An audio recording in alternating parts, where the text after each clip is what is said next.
میں ضرورت کیا بتاؤں، ضرورتیں میری بے شمار ہیں. کہنے لگی تم نے اپنی کسی ضرورت کو خلیفہ تک پہنچایا بھی ہے؟ کہنے لگی کیا کہا تم نے؟ خلیفہ تک میں اپنی ضرورت کو پہنچاؤں؟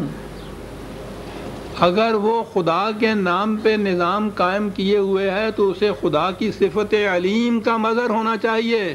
اگر وہ رعایا کے ہر ایک رعایا کی مشکلات سے واقف نہیں تو جاؤ عمر سے کہہ دو کہ چھوڑ دو اس خلافت کی ذمہ داریوں کو، تم اس کے اہل نہیں ہو.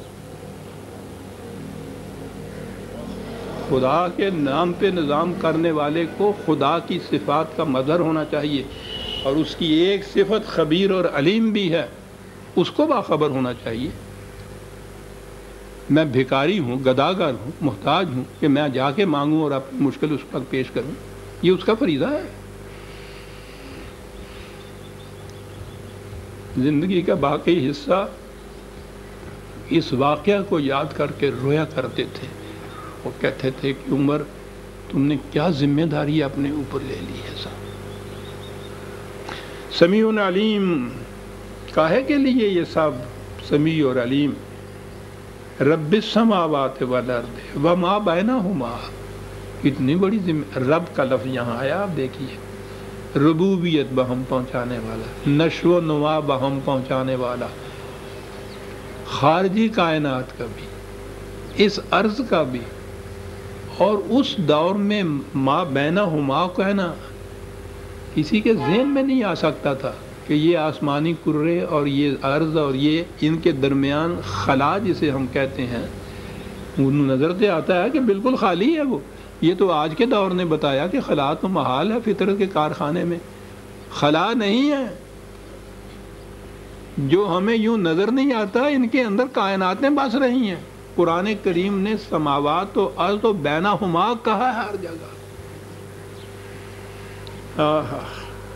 رب ہے وہ ان سب کا. ان کنتم موقنین. بات تو کہا ہم نے کہی ہے، تحقیق تم کرو گے تو تمہیں یقین آ جائے گا اس بات کا کہ ہم نے ٹھیک کہا ہے.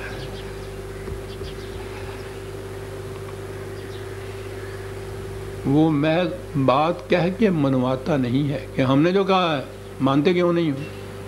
نہ، یقین کا درجہ علم سے بھی اگلی منزل ہوتی ہے.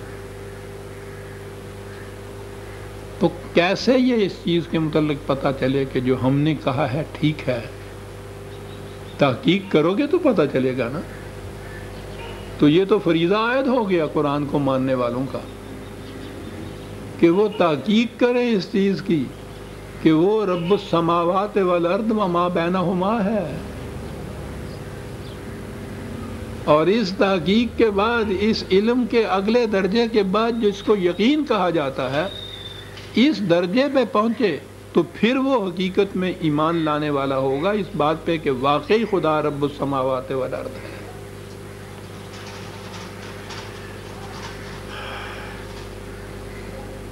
یہ ربوبیت، پوری کائنات کی ربوبیت، اس کا نتیجہ کیا نکلتا ہے؟ یا یہ ربوبیت قائم کیسے ہو سکتی ہے؟ لا الہ الا ہوا بنیاد ہے ساری آپ کے یہاں اسلام کی عزیزان من. لا الہ الا اللہ یا الا ہو، الہ کوئی نہیں ہے اس کے سوا.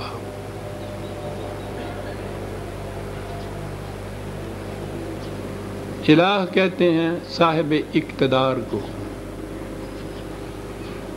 جس کی پاور ہو، جس کا اختیار ہو. بنیاد ہے یہ کہ خدا کے سوا کسی کو حق اقتدار نہیں ہے، حق حکومت نہیں ہے، پاور نہیں کسی کے پاس، اختیار کسی کے پاس نہیں ہو سکتا. یہ چیز اگر کوئی اس کا مدعی ہے تو وہ پھر خدا کا شریک کہلائے گا، کیونکہ اس نے لا الہ الا ہو کہا ہے.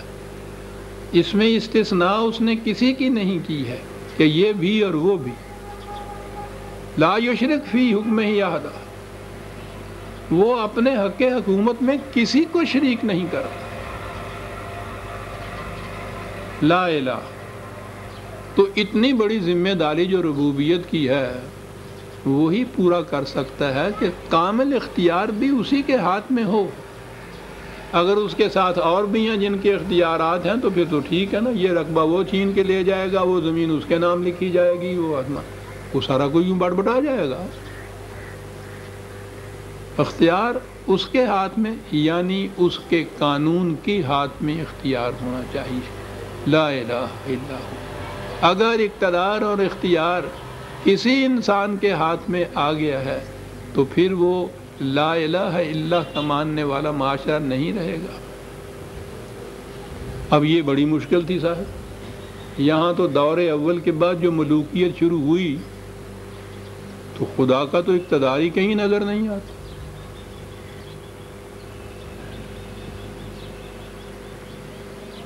وہ ہے ہی نہیں بیچ میں، پتہ نہیں پہلے بھی سنایا یا نہیں، لیکن ہے وہ بڑا متعلقہ ایک چیز اور واضح بھی کر دیتی ہے۔ ریاست سوات اس سے پہلے ریاست تھی، اب تو اس انتظام کے اندر آ گئی نا، تو وہاں والی تھے تو ان کا تو اختیار مطلق ہوتا ہے۔ وہاں ایک قرآنی مولوی صاحب تھے، بڑے دبنگ قسم کا آدمی، مرحوم ہو گئے، عجیب شخص تھا وہ، جو اس کی جو تو مردانگی اور زبردستی تھی نا، اس کی بنا پہ اسے مولوی ہٹلر کہا کرتے تھے لوگ۔ دربار پورا لگا ہوا، ریاست کے تمام ارکان قادر بیٹھے ہوئے، والی صاحب صدر، تلاوت قرآن کریم سے حسب عادت، ہماری عادت ہی ہے یہ شروع کیا۔ اس نے تلاوت کی للہ ما فی السماوات و ما فی الارض جمیعا منہ، سماوات میں اور ارض میں جو کچھ ہے صرف خدا کی ملکیت ہے، کسی کی نہیں۔ مالی ہٹلر بیٹھے ہوئے تھے، وہیں سے پکارے جھوٹ بولتے ہو، بکو مت، بیٹھ جاؤ۔ سناٹا چھا گیا۔ ہم تصور نہیں کر سکتے کہ ریاست کا والی اس زمانے کی کیا چیز ہوتی تھی۔ پھر قرآن کی آیت کے متعلق یہ کہنا، اس دھڑلے سے کہنا جھوٹ بولتے ہو، بیٹھ۔ انہوں نے حکم دیا، کیا کہا تم نے؟ کہا کہ میں نے یہ کہا ہے۔ کہنے لگے کیسے کہا؟ کہنے لگا کہ انہوں نے یہ کہا یہ ہے کہ سماوات اور ارض میں جو کچھ ہے خدا کی ملکیت ہے۔ سماوات کا تو مجھے علم نہیں ہے، میں وہاں گیا ہوں، باقی ارض کا بھی مجھے پتہ نہیں ہے۔ جہاں تک ریاست کی ارض یا زمین کا تعلق ہے، میں یہ جتنے بھی ریونیو کے دفاتر ہیں، مالیہ، ان کے دفاتر کے ریکارڈز میں دیکھ کے آیا ہوں۔ رجسٹر میں ساری ریاست کی زمین کا ملکیت کا جو خانہ ہے اس میں والی لکھا ہوا ہے، مرلے زمین کے آگے بھی خدا نہیں لکھا ہوا۔ تو جب واقعہ یہ ہے تو یہ کہنا کہ آسمان کو چھوڑ دیجئے کہ ارض میں جو کچھ بھی ہے ساری ارض خدا کی ملکیت ہے، جھوٹ بولتا ہے۔ یہ ایک مرلہ بھی نہیں ہے یہاں تو۔ لا الہ الا اللہ کا مفہوم وہ سمجھتا تھا۔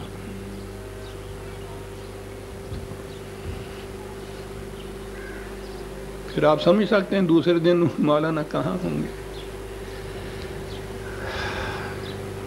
کہاں کہا ہے رب السماوات والارض وما بینہما ان کنتم موقنین لا الہ الا ہوا یحیی و یمیت، موت اور زندگی اس کے قانون سے وابستہ ہے۔